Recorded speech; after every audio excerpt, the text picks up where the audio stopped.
So Shri Krishna says, Arjun, I am Mayatit. I am beyond Maya. You attach your mind to me, and your mind will also rise beyond the three gunas. It's as simple as that. So bhakti is the way to purify the mind by taking it to the all pure.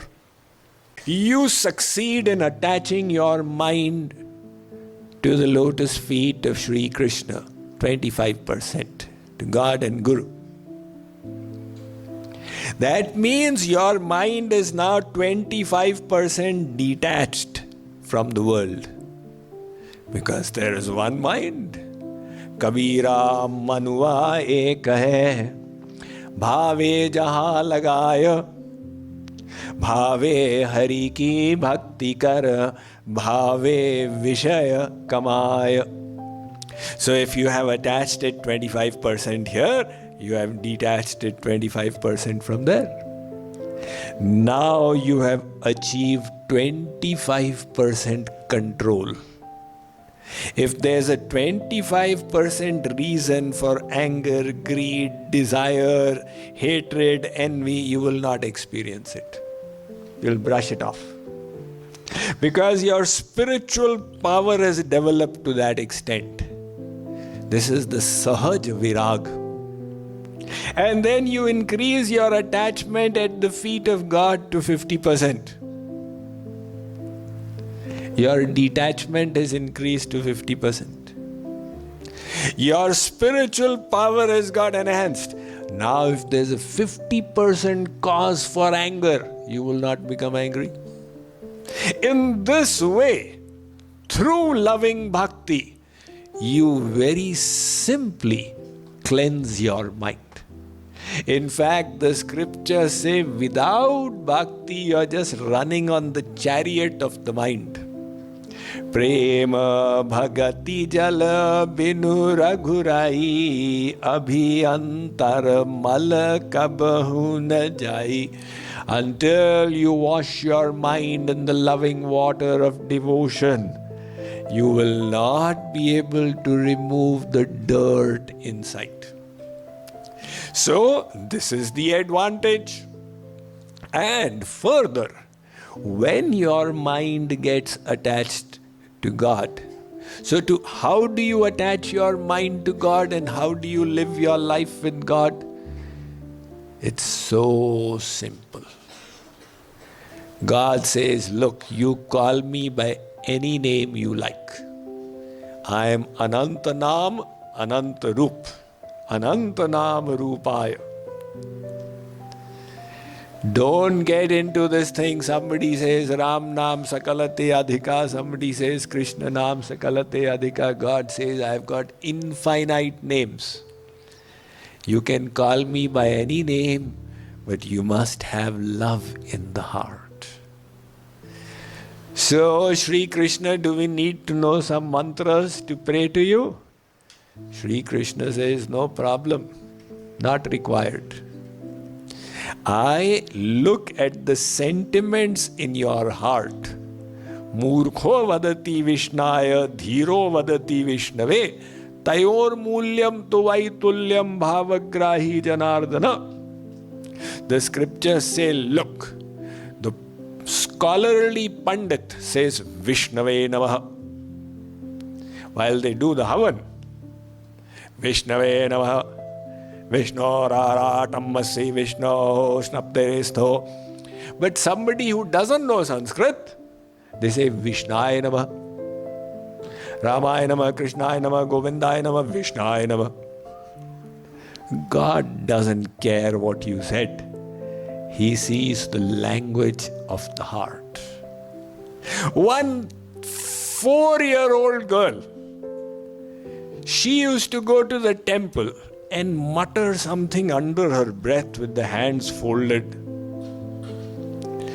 Panditji would become very astonished. What does this girl say to God with so much of sincerity?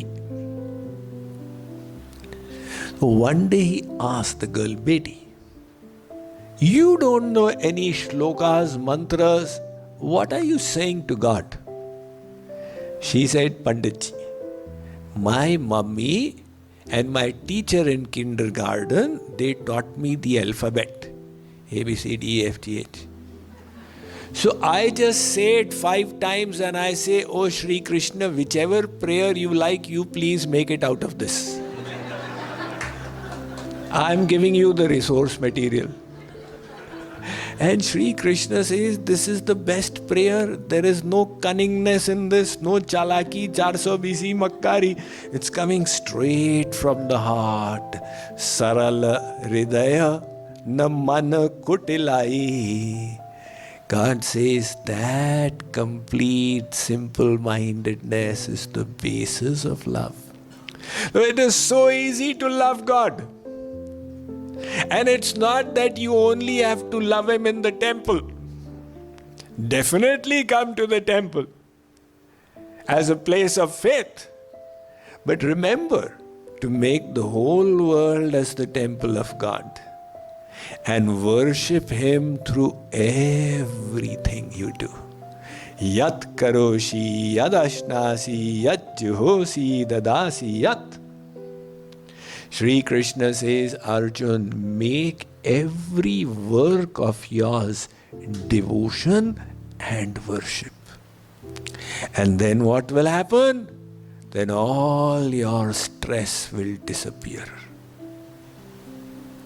See, why does stress come? Stress is a major problem in modern times because of the rapid pace of lifestyle of today.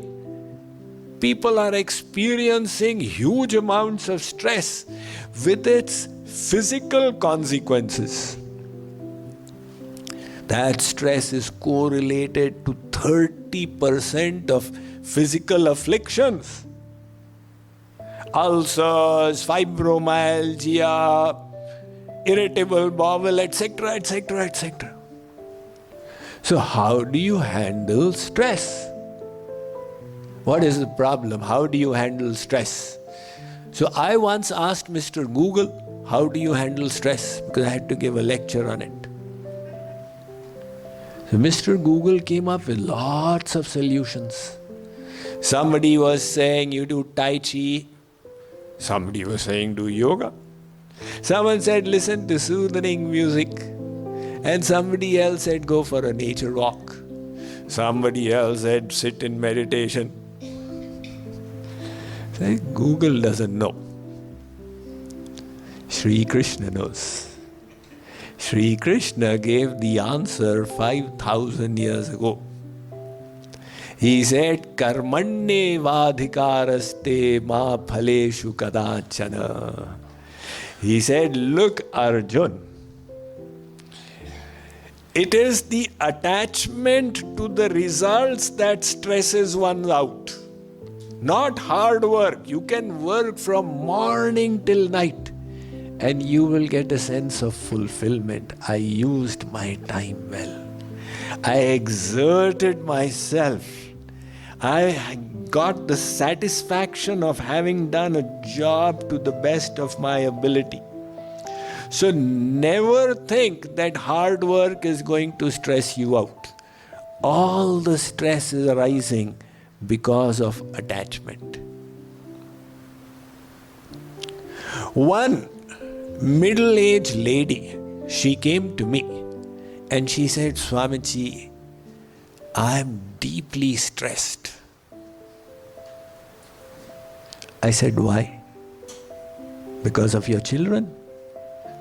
She said, how did you come to know? I said, look, I've been a spiritual counselor for 40 years. I know why everybody is stressed. So she said, yes, Swamiji, that's right. I said, okay, tell me, what is your profession? Swamiji, I'm a teacher. How many children do you take care of in your class? 40 children. So you take care of 40 children, do you get stressed out there? No, that I do very easily. 40 children you can take care of. And in your home you have just 2, Pappu, Tinku, Chunnu Munnu. And taking care of two, you're getting stressed. So are you negligent in school? No. I am a state teaching award winner teacher. So how come you are able to do these contradictory things?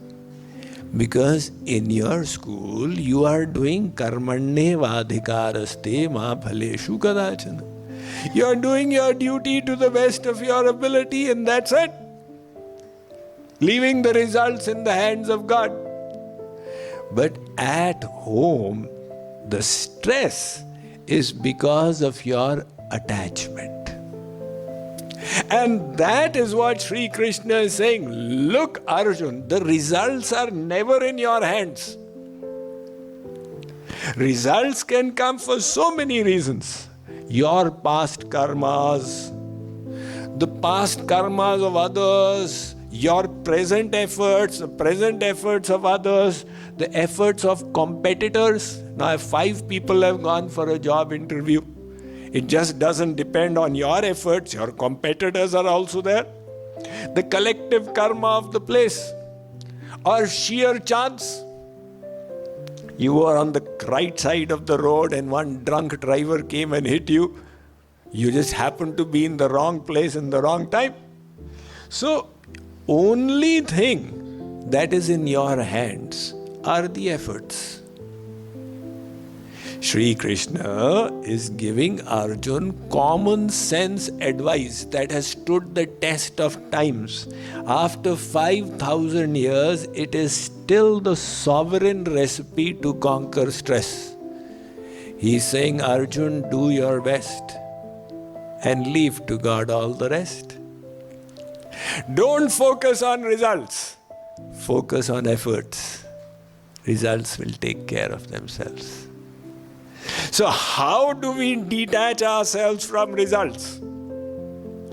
When you attach yourself to God, your whole perspective changes. Now your perspective is, I am doing the same work for the pleasure of God.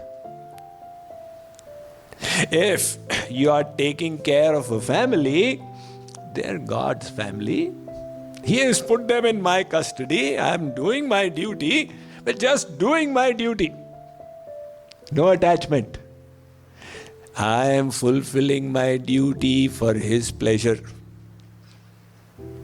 If you have to eat, it's not that, Rasgulla will give me so much of happiness and jalebi will not give enough happiness.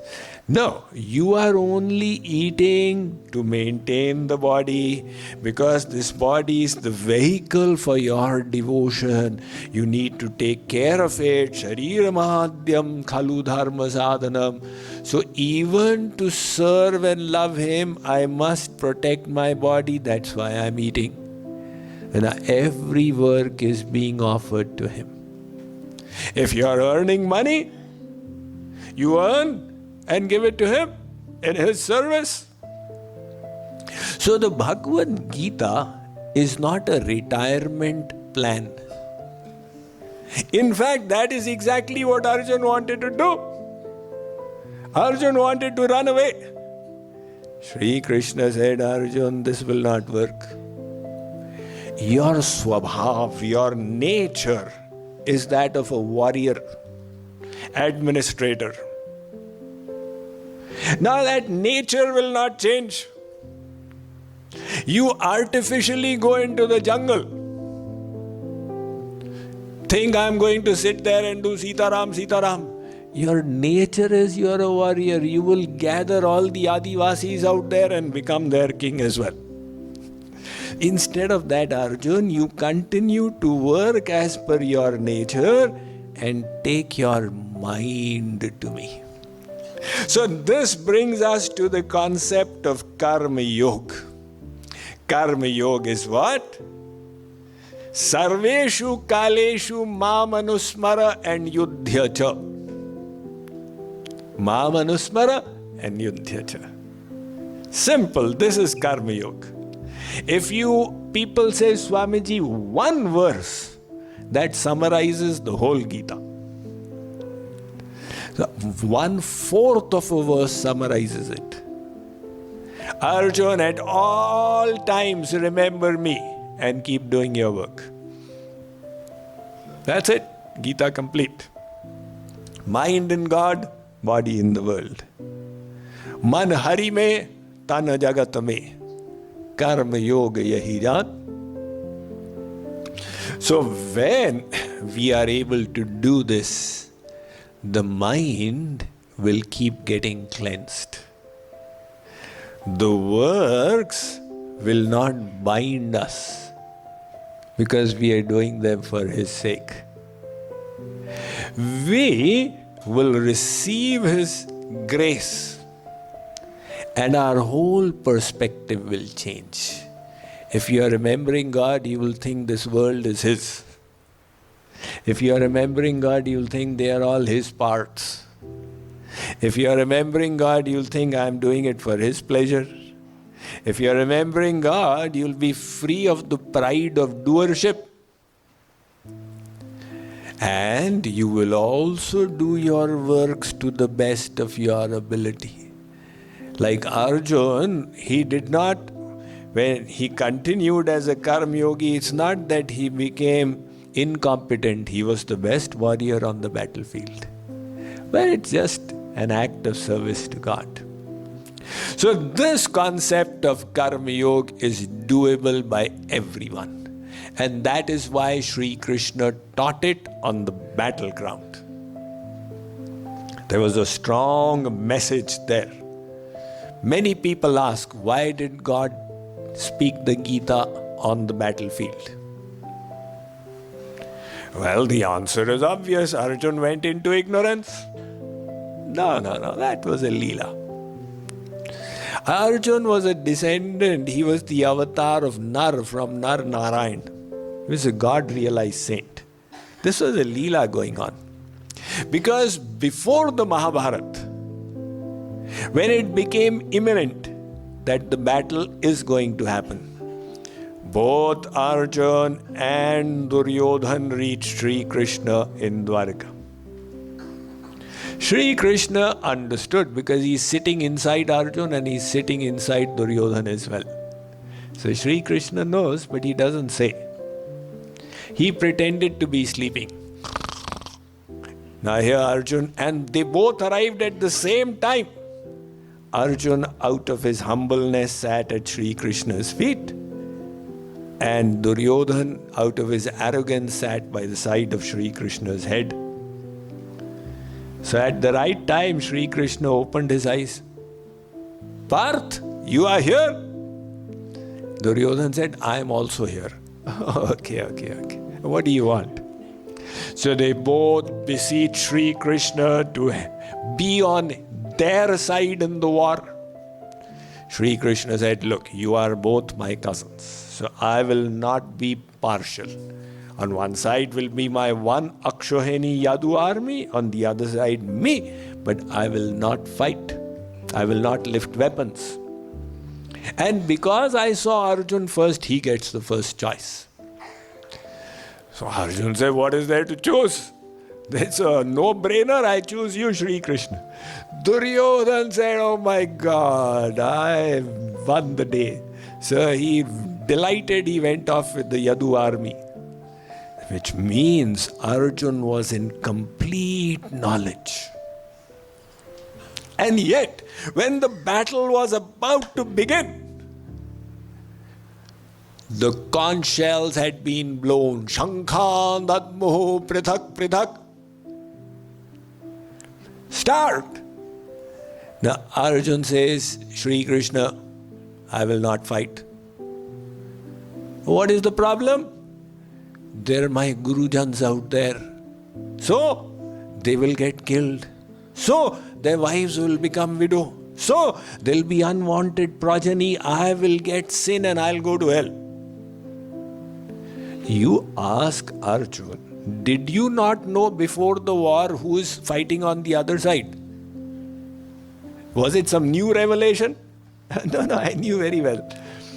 Did you not know that you're supposed to kill them in the battle? That also I knew. Did you not know that if you kill them, their wives will become widows? And of course I knew. So why did you not say earlier, I will not fight? This is like a person from our side enters the witness box and then changes. But it was a whole drama created by Leeladhari Shri Krishna. He put Arjun in ignorance. He set it up so that he can speak the Gita. The choice to speak it on the battleground was Shri Krishna's. Arjun was the nimit through which Shri Krishna was asking, and he was answering through his divine body, so that the question answer should be written down and printed as a book, and thousands of years later we all should read it. Why did Shri Krishna choose the battleground? Message was very strong. This is the worst situation of the material world. It can't get worse than the battleground. And Shri Krishna is conveying to us through Arjun, look, even in this situation, you can do bhakti. You can be spiritual. So that in future, nobody has an excuse. Swamiji, I live in Chicago. Shri Krishna says, you may live in the battlefield. Swamiji, I'm an engineer, doctor, advocate, I don't get time. If Arjun could get time to do bhakti, now no more excuses. So this is the karma yoga, man hari me, tana jagat me. But to succeed in that, you will have to daily take out time to do karma sannyas. What? I'll have to take sannyas? Just for a little time every day, you go into isolation. How? We'll discuss.